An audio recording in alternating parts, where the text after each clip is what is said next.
there, art nerds, a bit of a change of environment today. So today we are unboxing and swatching the Mungyo Watercolors. And believe it or not, you guys might be familiar with these in other iterations. So let's go ahead, unbox it, swatch it, and talk about it.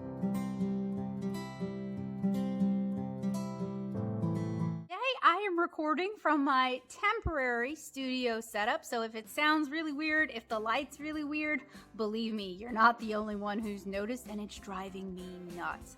I was going to wait until we finished setting up the house before I started recording, and then I realized that could take forever. So we're going to break that forever streak, and we are going to talk about the Mungyo 48-piece pan watercolor palette, and you guys voted for this palette next. So we started with the Cool Bank watercolor palette, then we moved on to the Rosa watercolor palette, which you guys voted for, and now we're talking about the Mungyo palette today. So even if you're not familiar with Mungyo pastels, which are pretty well known, you are probably familiar with the Mungyo watercolors without even realizing it. This is a really popular white label product, and people who have used this product include Jane Davenport. Her watercolors are actually the Mungyo watercolors, as well as Prima Marketing's watercolor confection. So we've talked about both of those palettes here on the channel today, or we have talked about both of those palettes here on the channel in the past. I no longer have them because I do try to make it a point to rehome palettes that I don't really like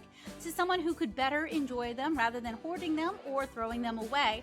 But I can link the reviews and the field test for those palettes down in the description for you guys below if you're curious about what I thought of them. To be honest, I had kind of mixed feelings. I don't actually mind the watercolors themselves, but I feel like the price point that Jane Davenport and Prima Marketing charge for their watercolors is just way too much for the quality that you get. So I'm hoping that I'll like the Mungyo watercolors straight from the horse's mouth, straight from Amazon. Speaking of, this was purchased out of pocket. I was not sponsored or commissioned to do this review, and reviews like this are only made possible thanks to my amazing, super duper generous patrons over on Patreon. If you guys like my reviews and you want to help me make more of them, you can join me at patreon.com/natosoup. So, like I said, I ordered this half pan palette on Amazon. I paid $35.89, which is, gosh, almost as much as the Prima Marketing 12 pan sets cost when they were initially coming out. So this is already a way better deal, and you're getting 4 times the watercolor that you would have gotten from one of those palettes.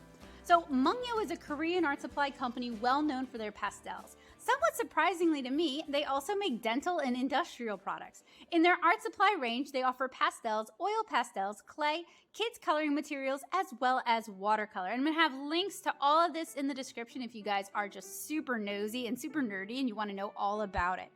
So Mungyo makes a few other watercolor products I'd be interested in trying, like their watercolor colored chips. Whew, what a tongue twister.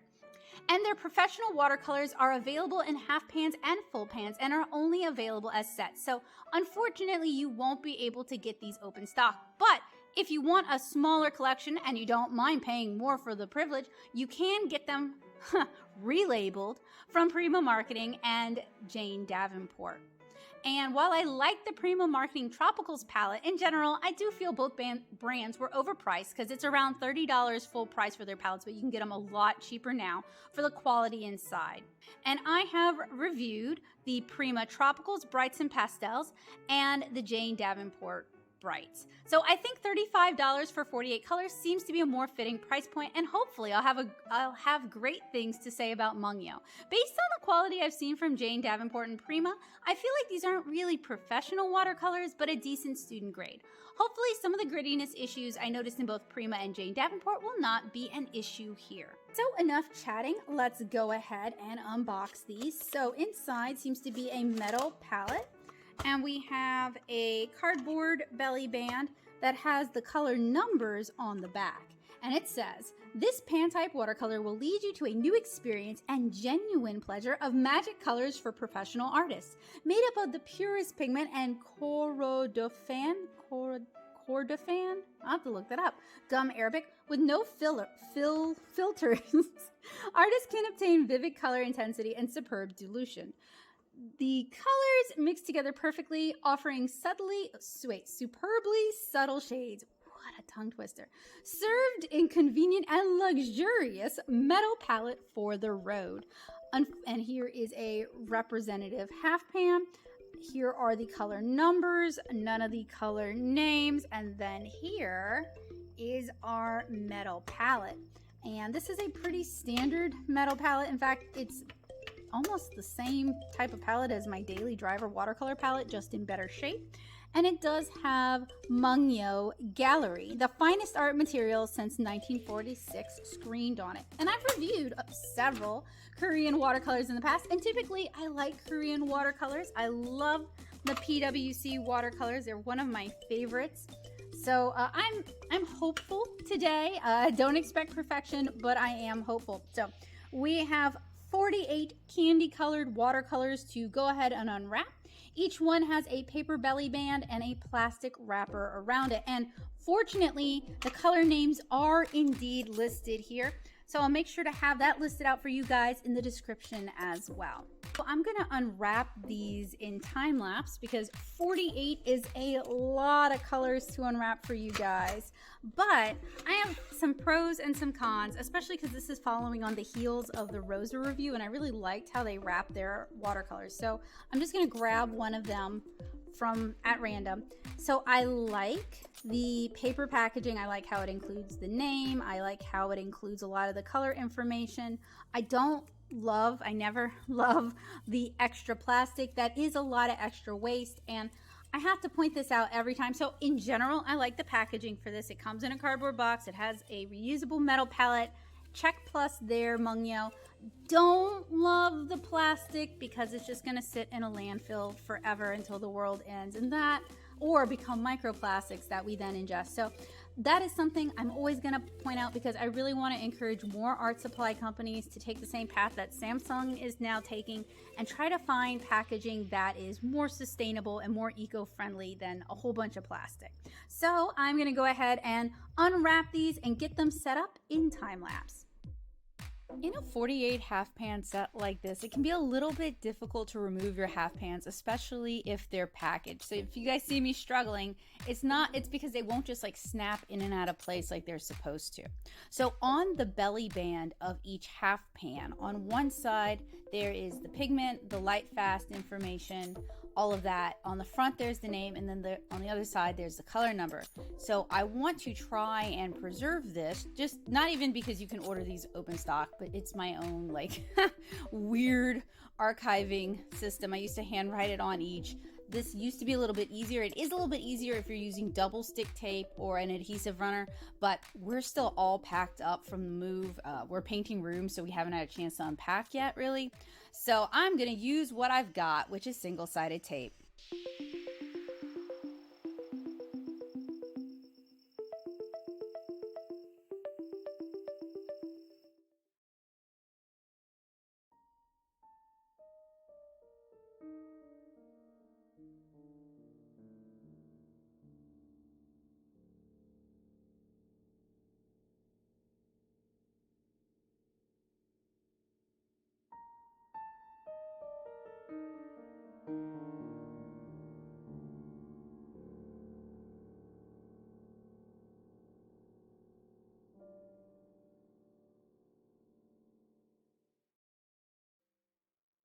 Not only do the metallic paints have a weird gritty texture, but most of the regular paints have that weird gritty texture. The Jane Davenport site attributes this to air bubbles.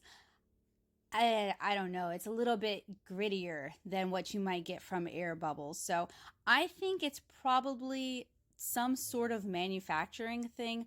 As you guys will see a little bit later on when I'm swatching it, they aren't like noticeably gritty, but it can tear up your brushes, especially if you're using natural fiber brushes. As you guys can probably imagine, unwrapping and labeling 48 watercolor half pans takes a really long time. Thank goodness for the magic of time lapse and stop motion animation. So I am not going to go through all of the colors and their pigments and their opacity and their light fast information here. I will have that linked in the show notes, not in the description below, but there'll be a Google Docs link that you guys can access. So I hope you'll check it out if you are interested. But all of that information is available on the half pans themselves. I'm just sharing it online in case you're interested in what's in these paints. Something I did notice though is that most of these paints, even colors that would normally be a single pigment or maybe two pigments, many of them are 3 or even 4 pigments. Like greenish yellow is PY42, PY14, PB27, and PR101. As well as burnt umber, which is usually pretty simple. It's PR10, PY14, PR48 to a ratio of 4, and PBK9. Now, single pigment colors are great. You get a lot more clarity of color. Multi-pigment paints usually make me wince a little because I figure they're probably using cheaper pigments rather than the more expensive original pigment. Another thing that it's a bit of a red flag for me is that almost everything minus opera and one other color, that would be green gray, pretty much everything here is listed at a 3-star light fastness rating, which seems to be the highest that Mungyo offers. So that's kind of another big red flag. And then there's a lot of extender, a lot of PW20, PW10, PW6, even in colors that you wouldn't normally expect those to be in. So it just seems like if they're not using optical brighteners, they're certainly extending it. Something else I noticed is that all of the metallics have a weird surface texture and it looks like it's going to be gritty. This is particularly noticeable, I think, with copper and gold, but it's still noticeable if you look closely at silver and pearl. These are all probably mica-based colors, but all the paints have kind of a gritty, extruded texture, more noticeable on some half pans than on others. I pointed this out when I did the Jane Davenport and the Prima marketing reviews, so this is just kind of a Mungyo thing. And I'm just kind of hoping that they'll swatch okay and I won't pick up any of that grittiness. I noticed that I got a lot of grittiness when I did the Supervision review as well, and that was one of the things that just kind of killed those half pans for me, because while I love the colors, I didn't love the grittiness, that especially when I was mixing skin tones. And I do want to define grittiness. It's not the same as granulation. Grittiness is just undissolved chunks of paint, whereas granulation, it has for the most part dissolved. There's not any like chunks of paint still sitting on the surface, but they sediment out a little bit differently than the less granulating paint. So to me, there is a distinction between the two, and I'm definitely going to be looking for grittiness when I do my swatches.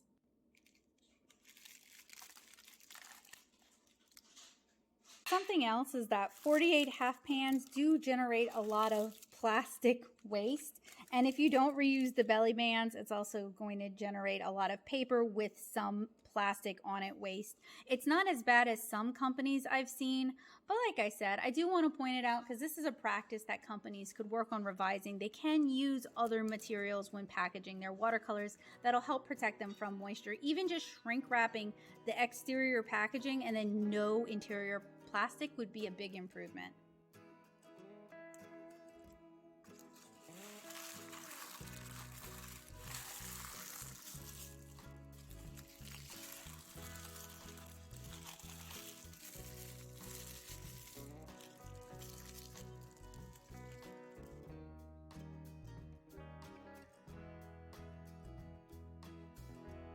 Here's a close-up so you guys can really see the texture I'm talking about. With the metallics, it's just weird. It almost looks like cork. And then with the more opaque colors, you can see some cracking. And with the regular colors, you can see a lot of just kind of grittiness compared to even other student grade watercolor brands. There's just a lot of grittiness. I think these are extruded half pans, and I do prefer hand poured half pans. I find the quality of the paint is typically a lot nicer, but I do like the convenience of half pans already in the half pans.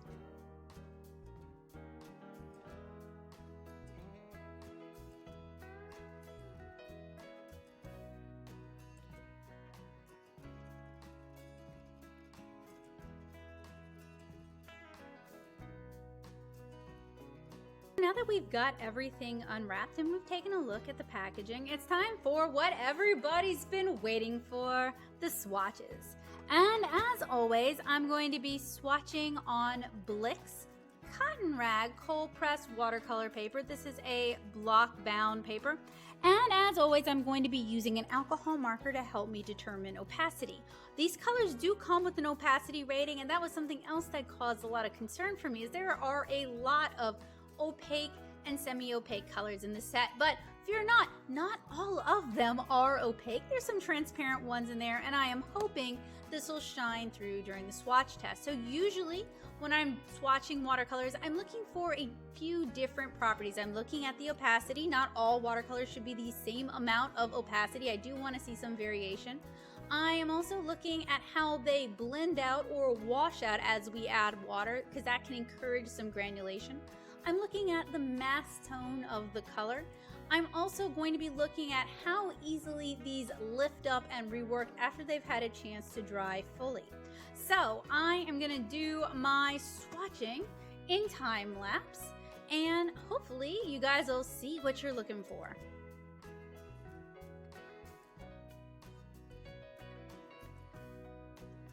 So I pre-activated these with a spritz of water. That's the same thing I do for almost all of my watercolor unbox and swatch tests. And I noticed that these really glob up onto your brush. And when I blend them out with water, there's a lot of blowback. But to be fair, I'm trying to do a lot of wash in a really small space, and I'm not using my typical flat for this. It seems like these are full of optical brighteners, which muddy up the water fast, as you guys will see. And they are high opacity and they glob up on the brush, and there's just not a lot of granulation to them. I find the included metallics in this set to just be really unimpressive, but I am pretty picky about metallics. And if you're new to watercolor and you're buying this set to kind of be a great starter set for yourself, having some metallics can really bring a lot of liveliness, life, and inspiration into your palette. So while I'm not a huge fan of these metallics, and I wouldn't recommend you go out and buy, say, the Prima Marketing Decadent Pies set, I would actually recommend you buy the Fine Tech Metallics instead. These aren't necessarily a bad inclusion in a 48-piece set like this, and at the price point, I don't really feel like they sacrificed other colors to be able to include these metallics. But you guys have probably noticed in a lot of my watercolor reviews that include pearlescence, metallics, or neons, I tend to stay away from using those just because I don't necessarily, when I use metallics, it's in a very specific instance. I don't typically gravitate towards them myself. But if you are a hand letterer, you might find this set to be perfect for your needs because you get a lot of colors, they're already mixed, they're fairly quick to activate, so you're going to get a lot of saturation, you're going to get a lot of color. There's a lot of opacity to these. They're all quite a bit opaque, which if you're only doing 1 or 2 layers can be a good thing, but if you want to do a lot of layers and a lot of glazes, it can turn to mud very quickly. Kind of depends on how the paints adhere to the paper, which is one of the reasons I am swatching on a cotton rag paper. That's going to give these paints their best chance to shine. And all of these can get kind of expensive, the brushes, the papers, the paints. So if you enjoy my reviews, if you find them helpful, useful, and informative, if they've helped you save money, or if they've inspired you to try something you weren't necessarily ready to try yet on your own, it would really mean a lot to me if you're not a subscriber, if you considered subscribing by clicking the subscribe button and clicking the bell notification so YouTube lets you know when I have a new video up. If you're already a subscriber, if you'd consider joining me over on Patreon, if you can afford to do so, at patreon.com/nattasoup, and helping me offset some of these costs since we don't have any sponsors, we don't have any brand deals, and these were purchased out of my pocket using funds from Patreon over on Amazon. Or if you're thinking about buying this palette yourself, if you like what you see, if you would consider using the affiliate link down in the description below when you make your art supply purchase. It doesn't cost you any extra money at all, but I do see a small bounty, and that's also very helpful.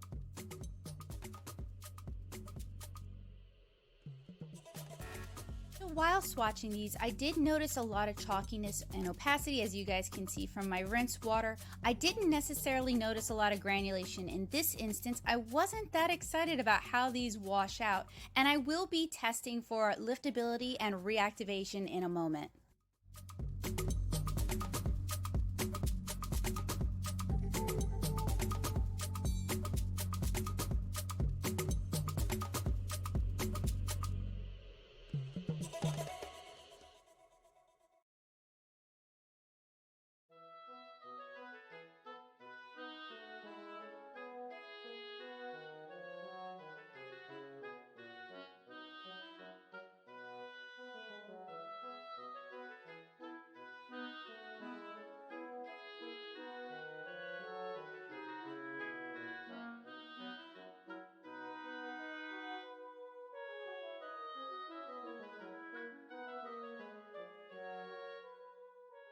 So these have had a chance to dry for about 12 hours, and there's a lot of things that are kind of concerning about these watercolors. I'm not really seeing any granulation. I am seeing a lot of opacity, and you guys saw from my wash water that these muddy the water really quickly, and I tried to do a rinse between the metallics and then between every set after that. So I never allowed the water to get too polluted because I didn't want it to affect the other colors and how we perceive the other colors.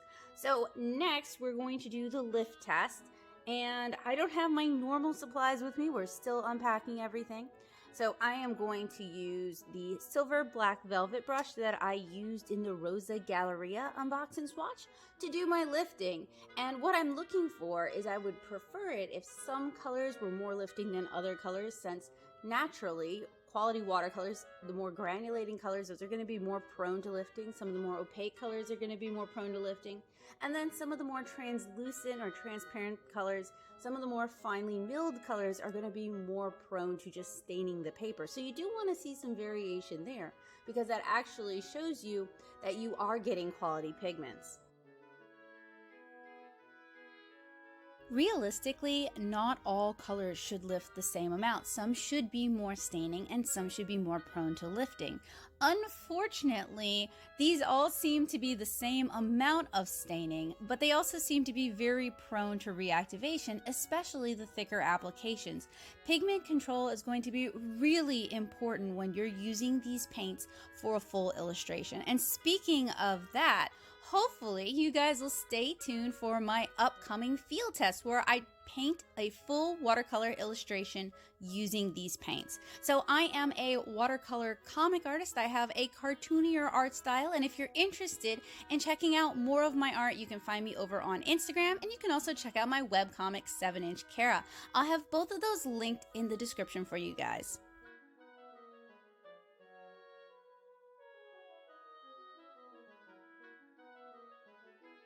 Some colors are possibly a bit more staining than others, but they all seem to be the same amount of staining just generally.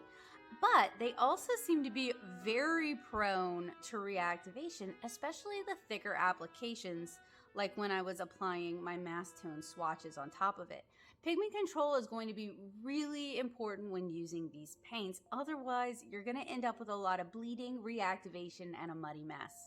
Next up, we're going to do some mixing. We're going to do two types of mixing. We're going to be doing atomic mixing, where we manually mash pigments together to get a secondary color. And we're going to be doing optical mixing and glazing as well. And that's where we paint one layer, let it dry fully, and then go on top of it and paint the second layer. And what I like to do for these tests, just to save time, because otherwise the dry times can take a really long time, is I like to go ahead and set down my first layer for my optical mixing and let that dry. Go ahead and do my atomic mixing, and then hopefully by the time that's dry, I can do my second layer of optical mixing. So unlike with the Cool Bank watercolor set, it's very easy to find your basic 3 primaries in this set. And I'm going with a warm yellow, a cool yellow, a cool warm red, a cool red, and a warm blue and a cool blue. Although the cool blue in this set, it seems to be cooler than I really kind of was looking for. That doesn't make it bad. It's just, I think it kind of skewed what I ended up doing.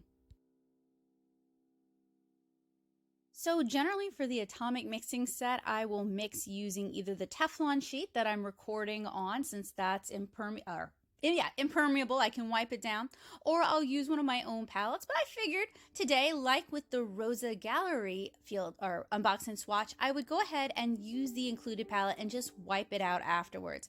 Now, one of my complaints about these palettes is that it can be really hard for me to mix colors on them because, as you guys can see, the water doesn't actually want to stick to the palette itself, which is why I will often use a different palette for these sort of mixings. I did find that the colors mix pretty easily. It's easy to get most secondary colors, but I had a really hard time getting like a good true purple. Fortunately, there is a purple included in this set. I also had some problems mixing up a good Payne's gray. It just either wanted to skew too blue or too brown. It was really difficult to get Payne's gray out of this.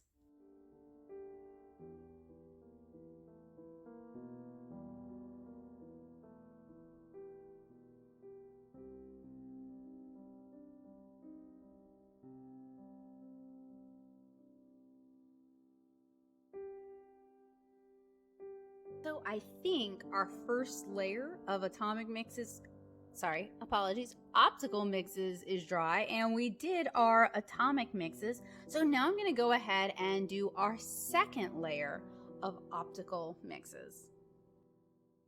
Unfortunately, on my second layer, I noticed a lot of reactivation. So this gives me some pretty serious concerns about how I'm going to handle the field test and how well these colors actually work in a glazing and layering situation. So I do have some concerns when it comes to optical blending. You guys can see there's a lot of reactivation, but we did get some secondary colors. And I apologize for missing the ultramarine blue there. I just ran out of room. So there's definitely some things I'm going to keep an eye out for when we're doing the field test. Some of these issues I can only know for certain when I'm actually painting a full scale illustration. So I hope you guys will keep an eye out for that. That'll hopefully, fingers crossed, be coming out soon. So next, I want to do a wet into wet test where we just kind of see how these paints handle wet into wet on cotton rag watercolor paper. So I'm going to use a smaller Blick cotton rag block bound pad for my wet into wet mixing. And this is something I've kind of recently introduced into my unboxes and swatches. Usually I can tell most of what I need from the swatches and from the field test.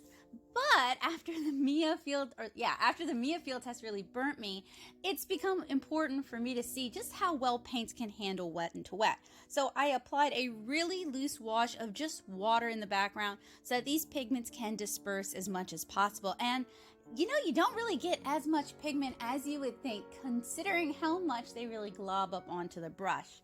So there is good color dispersion wet into wet. There's decent pigment movement, and it's capable of nice diffuse wet into wet techniques and misty atmospheric backgrounds. It's not as saturated as I would hope though. Granulation is a bit more apparent wet into wet, especially with the ultramarine blue. The colors dry a bit pastel and desaturated, and while that's normal, I think color and paint control are a challenge with these paints. While this isn't perfectly dry, it's mostly dry. It's dry enough that you guys can kind of get an idea for what the colors are going to look like. They're probably not going to lighten up anymore. All this is going to do is the back is going to finish drying and it's going to kind of tighten up. But I do like the color dispersion. This is something I've started testing for ever since I did the Mia unbox and swatch.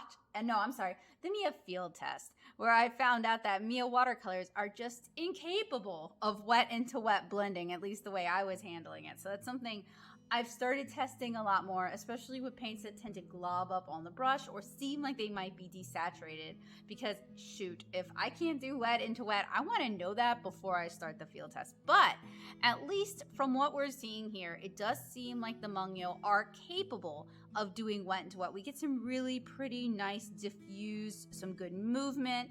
You actually do start to see some granulation, which I wasn't really seeing when we were doing the swatches. I really think pigment, paint, and color control are going to be a key to getting these to work. So if you want to use these watercolors, or if you do use these watercolors, using a palette is probably a great way to get the widest range of color out of these and to have the most control out of your colors. I also want you guys to notice how much paint we've used just doing an unboxing swatch. I just swatched all the colors, mixed up some colors, and did a wet into wet test. And we've already got some pretty serious divots in these paints. This is one of the reasons I generally am about student grade paints. They are less expensive than professional grade paints, and a good student grade paint can be great to learn on, or great in a pinch, or great for somebody on a budget, which is one of the reasons I'm doing the student grade showdown. But they're not as economical as they may seem because you do use them up faster. To get the saturation you want, you do need more paint, and they do tend to move a lot, like get used up a lot faster, because they do tend to be full of optical brighteners and extenders that end up in your rinse cup rather than on your paper or staying in the pans. You guys saw how much these paints globbed up on my brushes and how much of a challenge pigment and paint control is if you're working directly from the half pans. Now, I usually work with a palette, a ceramic palette, a plastic palette, shoot, even the Teflon sheet on my desk, but not everybody likes to work that way. So I do think it's pretty important to point that out just so that you guys can make informed choices when you're shopping for watercolors. As part of the student grade showdown, I generally like to compare what I'm unboxing and swatching to some of the other student grade watercolors that I've talked about recently. And these aren't really like the Rosa watercolors. The Rosa Gallery watercolors are hand-poured watercolors. They're tacky to the touch. They're not at all grainy like this. They're just very different, and those kind of, I think, fall more into the professional grade category and we're just being sold as student grade, which sometimes happens with brands we're not necessarily familiar with in the US. So it's not really a good comparison against the Rosa, I don't think. Although I will say I like the Rosa a bit better just because it's got some qualities that I generally prefer, like being hand poured and very quick to mix and very clean color mixes. These aren't really like the Cool Bank either, because Cool Bank on the scale of professional, student grade, and children's grade is closer to children's grade. This is really more in student and hobby grade, you know, just from the fact that Jane Davenport and Prima Marketing sells us, that's a good clue as to who their demographic generally is. It's adult artists or adult hobbyists or adult crafters who aren't necessarily looking to spend a lot of money. So these aren't really like the Cool Bank watercolors either. The closest I can compare these to are the Meiliang, the Schpirerr Farben, and the Schpirerr watercolors. And honestly, they're similar, but they're not that similar. Unfortunately, all three of those are still packed, but fortunately for me, I've got some footage from past reviews that I can share with you guys, and that way we can actually discuss the properties of those three watercolors that I like and that I don't like so much, and we can discuss the properties of the Mungyo watercolors in comparison.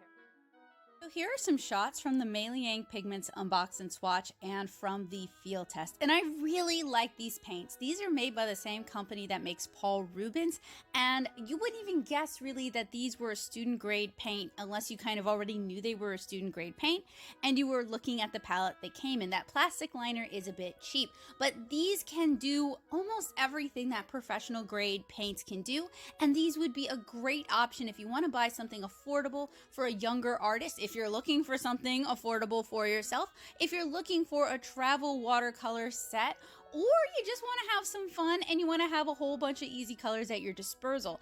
This set goes for around $20 on Amazon. You may pay more, you may pay less, and I will have links to the unbox and swatch and the full field test review in the description below.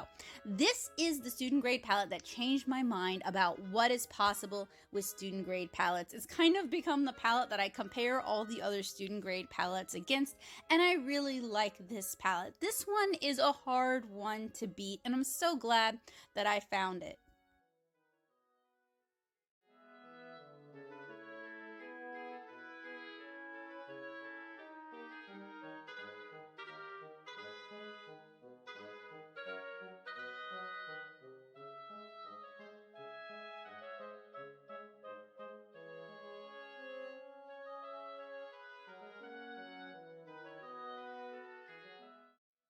Here are some shots from the Schpirerr Farben field test, and I apologize if I'm mispronouncing it. My German is atrocious. Not as good as the Meiliang palette. I mean, the Meiliang is really hard to beat, but you do get more colors. It does cost a little bit more, but I like this style of palette more than I like the Meiliang palette. The liner in the Meiliang palette is just really cheap feeling. This is all plastic. It's very similar to the Sakura Koi palette, and it's also got included mixing surfaces that you can kind of repost in a way that's convenient for you. It doesn't handle quite as well as the Meiliang palette in terms of layering and wet into wet and glazing effects, but this review followed on the heels of my Mia field test, and it is so much better than the Mia palette.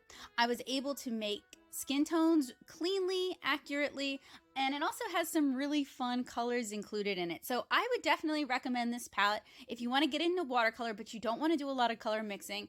Maybe you travel a lot, maybe you do cards, maybe you do watercolor comics, and you want something that's fairly simple to use, that's fairly intuitive. Now, if you want to do a lot of layers, this palette might not be the best fit for you, but otherwise, I had a lot of fun with this palette, and I was very pleasantly surprised because honestly, in the original Unbox and Swatch, I didn't have high hopes for this palette. I didn't really like it, and the field test turned that around for me. And here's the Schpirerr folding palette. I had so much fun with this one. I've reviewed a lot of Schpirerr products in the past, and they are always doing something weird, wonderful, and innovative, and this folding palette isn't an exception. While it's marketed as a plein air palette, I would not recommend it for that. It takes up too much space, and it can't really support itself very well. But it could be good for an artist who generally has very limited space to store their art supplies, but has a lot of space once they're actually painting, or is able to make a lot of space, like someone who's utilizing a kitchen table or a shared space to make art and only has access to that occasionally. While these pans look large, and you can get larger brushes into these pans, which you can't really do with the Meiliang palette, they're very, very shallow, and Schpirerr doesn't seem to offer refills. That's my biggest complaint for this particular palette, is that Schpirerr doesn't offer refills because you will go through these paints fairly quickly. You also can't fold up this palette safely until the paints have had a chance to dry, lest you'll get paint everywhere. But what really impressed me about this palette, and is encouraging me to review more Schpirerr watercolors in the future, is the quality of these paints. You guys can see I am doing a lot of wet into wet. I'm doing a lot of soft, misty techniques. I'm doing a lot of building up techniques. These paints can handle a surprising number of professional grade techniques at a very inexpensive price point. I think this palette is under 30, and this is the 56 color palette. This is very similar to a Gansei style color palette, so you do get a lot of pastels and you get a lot of pre-mixed colors, and they're probably not designed for you to do a whole lot of color mixing, but I was able to do color mixing without a whole lot of issues. So you do you and make it work for you. I think this palette can handle that. Now, it definitely looks a little bit silly. You might not want to take it to your watercolor artist meet and greet unless, you are not hanging out with fussy, stuffy people and you're hanging out with people who enjoy fun, in which case, definitely bring this palette with you. It is the same size about as this sheet of 9x12 Stonehenge Aqua watercolor paper. So like I said, it does take up a fair amount of space. And while you can pop those chiclets out and reorganize them, you can't remove like an entire row from it. So it's not like you could just break it off like a Kit Kat and take what you want with you. But I really enjoyed this palette. I think this palette's a lot of fun. I think it's capable of a lot of great things, and it really won me over. My biggest caveat is Schpirerr, please make refill chiclets for this palette.